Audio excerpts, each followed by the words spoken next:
Mains 2022 का आज प्रश्न पत्र हो चुका है और हम लोग मेंस के एक एक क्वेश्चन का डिस्कशन आपको करेंगे और ये प्रेजेंटेशन इसमें किस प्रकार से करना चाहिए और बेहतर नंबर आप कैसे लाएंगे।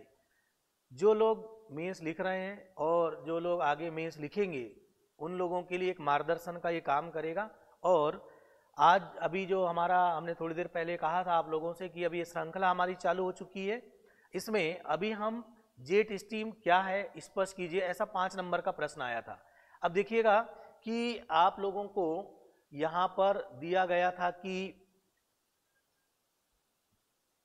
आप 5 से 6 पंक्तियों में लिखिए, 50 शब्दों में लिखिए, लेकिन पूरा पेज दे दिया गया इस बार। अब आप सोचिए कि अगर आपको पूरा पेज मिला हुआ है तो एक अपने पास अच्छा स्कोप है चीज़ों को प्रेजेंट करने का। पूरा का पूरा मेंस का जो पार्ट है, विशेषकर ज्योग्राफी विषय, मैंने अभी थोड़ी देर पहले आप लोगों से डिस्कशन में ये कहा था कि अगर जिनको ज्योग्राफी लिखना आता है, ज्योग्राफी में चीज़ें दिखाना आता है, तो यही पेपर फर्स्ट का पार्ट ज्योग्राफी वाला आप लोगों को लीड कराएगा। अब हमको पूछा गया जेट स्ट्रीम क्या है और उसको स्पष्ट कीजिए। ये जितना पार्ट आपको लिखा हुआ दिख रहा है जेट स्ट्रीम पर, इस पर ज़्यादा फोकस होने की बजाय आप चित्रों के माध्यम से जेट स्ट्रीम को स्पष्ट करने का प्रयास करें तो बेहतर नंबर आएंगे। जैसे कि जेट स्ट्रीम के लिए शुरुआत जब आप करें तो पहला चित्र यहाँ पर बना हुआ आप लोग देख रहे होंगे कि क्षोभ मंडल, समताप मंडल और क्षोभ सीमा बनाई गई है। इस क्षोभ सीमा के ऊपर ही जेट स्ट्रीम चलती है पहला। अब जेट स्ट्रीम की एक छोटी सी परिभाषा 2 लाइन में लिख दिया जाए कि क्षोभ मंडल में क्षोभ सीमा पर पश्चिम से पूर्व की ओर जो रासबी तरंग के रूप में पवन लहरदार मार्ग में चलती है उसको जेट स्ट्रीम कहते हैं। इतना खत्म। दूसरा, स्पष्ट करने के दौरान आपको दूसरे चित्र का उपयोग करना चाहिए जो जेट स्ट्रीम से रिलेटेड और बड़ा जल्दी जल्दी बन जाएगा। हमने विषुवत रेखा पर क्षोभ मंडल की ऊंचाई 18 किलोमीटर है क्षोभ सीमा की और ध्रुवों पर 8 किलोमीटर है और इसमें लहरदार मार्ग में जेट स्ट्रीम रोसबी तरंग के रूप में दिख रही है। ठीक है, तो ये वाला पार्ट स्पष्ट करने के दौरान अनिवार्यतः लिखना है। जैसे कि पहले नंबर पर आपको परिभाषा लिखना अनिवार्य था, इतनी बड़ी नहीं लिखना है, छोटी कर दीजिएगा। दूसरा नंबर जेट स्ट्रीम की उत्पत्ति और उससे रिलेटेड उसके बगल में चित्र। तीसरा नंबर, अब जेट स्ट्रीम पर तीसरा चित्र भी आप यूज करें और उसमें दोनों ही गोलार्ध की व्यापारिक पवन विषुवत रेखा के पास आएगी, ऊपरी वायुमंडल में आईटीसी जेट का निर्माण करेगी और ये जो आईटीसी जेट बनता है वो क्षोभ मंडल की ऊपरी सीमा यानी क्षोभ सीमा पर बनता है और ये आईटीसी जेट से जब ये अपसरण होगा तो जेट स्ट्रीम बनेगा। अब ये जो उत्पत्ति वाला पार्ट है कुल मिलाकर ये प्रेजेंटेशन है। अब आप सोचो, एक स्टूडेंट ऐसा लिख कर आता है, एक स्टूडेंट लिखने पर बल नहीं देता बल्कि दिखाने पर बल देता है। ध्यान से देखिएगा, ये पहला, दूसरा और तीसरा उसने 3 चित्र बनाया। आपकी कॉपी चेक करने वाला जो जांचक है वो ये चीजें पढ़ना नहीं चाहता है।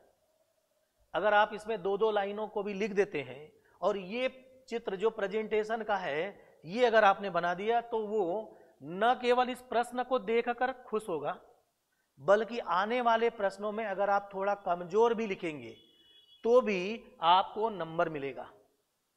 ये सबसे महत्वपूर्ण पार्ट है और ये ज्योग्राफी का जो विषय है ये आपको ये मौका देता है। ये मेरी जो क्लासेस है, जो वैल्यू एडेड क्लासेस होती है, उसका ही मैंने आपको थोड़ा सा हिस्सा दिखाया है, प्रेजेंटेशन कैसे करना चाहिए। ठीक है, और ये इसी प्रकार के प्रेजेंटेशन को ज्योग्राफी में सिखाने के लिए हमारी वैल्यू एडेड क्लास 16 जनवरी 2024 से प्रारंभ हो रही है। आप लोगों ने बेसिक पढ़ा है, सबने पढ़ लिया होगा, मैं मानता हूं। अच्छा है कि आपको बेसिक पता है। मैं आप लोगों को वैल्यू एडेड क्लास में बेसिक से एडवांस कैसे आप प्रेजेंटेशन करते हैं उसका एक छोटा सा नमूना मैंने आप लोगों के समक्ष प्रस्तुत किया था जेट स्ट्रीम में कि अगर आपने 1, 2 और 3 चित्र बना दिया, तय मानिए कि 5 नंबर में 4 नंबर आएंगे आपके और अगले प्रश्नों में भी आपको बेहतर नंबर मिलेंगे। ठीक है, अभी ये मैंने आपको बताया कि एक बच्चा क्या करेगा, इस प्रकार से लिखने पर जोर देगा, एक दिखाने पर जोर देगा, और कम शब्दों में, चूंकि आपको पूरा पेज मिला हुआ था इस बार, आप आसानी से ये पूरे चित्र बनाते, कम समय लगता, और 2 लाइन में छोटी सी परिभाषा, 2 लाइन में उत्पत्ति की, विषुवत रेखा के ऊपर जो डोलड्रम क्षेत्र है उसके ऊपर आईटीसी जेट का निर्माण होता है, वहां से अपसरित होकर के जेट स्ट्रीम बनता है। इसके अलावा अगर आप अपनी जगह को थोड़ा सेट कर पाते और जेट स्ट्रीम के प्रकार भी आप बना पाते तो ये चित्र आप फिर से एक बार खींचते, और इसी चित्र को खींचने के बाद जेट स्ट्रीम के प्रकारों में प्रकार लिखना नहीं है, वही लिख दो, पहला उपोष्ण पश्चिमी जेट स्ट्रीम, ध्रुवी वाताग्र जेट स्ट्रीम और उष्ण कटिबंधीय पूर्वी जेट स्ट्रीम। कुल मिलाकर ज्योग्राफी लिखने का खेल नहीं है, चित्र बनाकर दिखाने का खेल है।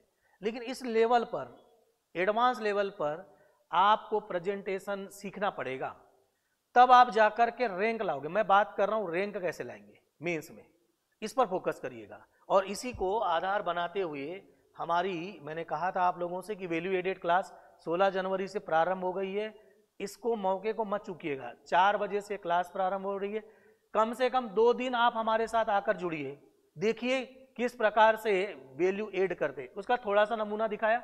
आज जो ये श्रृंखला हम लोगों ने शुरू की है, ये श्रृंखला हम आगामी लगातार पूरे पेपर भर चलाएंगे, और हर प्रश्न पत्र में डीडी लोधी सर का जो 6 बार एमपीपीएससी में सेलेक्ट होने का और 2 बार आईएएस इंटरव्यू देने का जो अनुभव है, उसमें किस प्रकार से आप प्रेजेंटेशन को बेहतर बनाएंगे, वही आप लोगों को सिखाने का प्रयास किया जाएगा। और बहुत सारे छात्र हैं जो 4 बार 5 बार मेंस लिख चुके हैं, उसके बावजूद भी उनका मेंस नहीं हो रहा है। उसका कारण क्या है? कारण यह है कि आप लिखने पर ज्यादा जोर देते हैं, दिखाने पर नहीं। हर विषय की अपनी अपनी एक स्ट्रेटजी होती है, किस प्रकार से आप प्रेजेंटेशन करेंगे, यही आपको सिखाया जाएगा। मैंने एक छोटा सा प्रश्न लिया था, अभी लगातार आप लोगों के सामने हर प्रश्न का आंसर कैसे आप प्रेजेंट करेंगे उस पर, और कंटेंट कैसे आप जुटाएंगे, वो आपको मैंने बताने का हम प्रयास करेंगे। और अंत में जाकर के जेट स्ट्रीम के प्रभाव में 2 लाइन अनिवार्यतः लिखनी है, बाकी आप लिखे ना लिखे, बाकी सबको आप एक साथ कंक्लूड कर सकते हैं कि उपोष्ण पश्चिमी जेट स्ट्रीम, उष्ण कटिबंधीय पूर्वी जेट स्ट्रीम, इनके भारतीय मानसून पर प्रभाव दिखाई पड़ते हैं। साथ में अंतिम एंडिंग कैसा करेंगे, जो वो ढूंढना चाहेंगे कि यही जेट स्ट्रीम के कारण मध्य अक्षांशीय क्षेत्र का प्रदूषक, अर्थात मध्य अक्षांशीय क्षेत्र में जितने भी औद्योगिकृत देश है, वहां से जितना भी प्रदूषक निकलता है, चाहे वो क्लोरोफ्लोरोकार्बन हो या हेलोन हो या SO2 NO2 आदि, वो सब ध्रुवों पर जाता है, और ध्रुवों पर जाकर के ओजोन परत का क्षरण करता है। ये लाइन आपको एंडिंग में लिखना है। जेट स्ट्रीम वाले में आपको मैं दावे के साथ कह रहा हूं, आपके 4 नंबर आएंगे, कोई नहीं रोक पाएगा। यही बात फिर से कहना चाह रहा हूं कि हम वैल्यू एडेड क्लास में आप लोगों को यही बताने का प्रयास करते हैं कि क्या लिखना है तो नंबर आता है, और क्या लिखेंगे तो नंबर नहीं आएगा। ये बात जिसको पता हो जाती है वो बार बार मेंस निकालता है और उन चीज़ों को लिखने पर फोकस करता है जिससे नंबर आते हैं। यही बात हम अपनी वैल्यू एडेड क्लास में सिखाते हैं, जो अपने जीवन के अनुभव का रहा है। तो आइए, अगर आपने हमारा यूट्यूब चैनल सब्सक्राइब नहीं किया है तो आप कर लीजिएगा।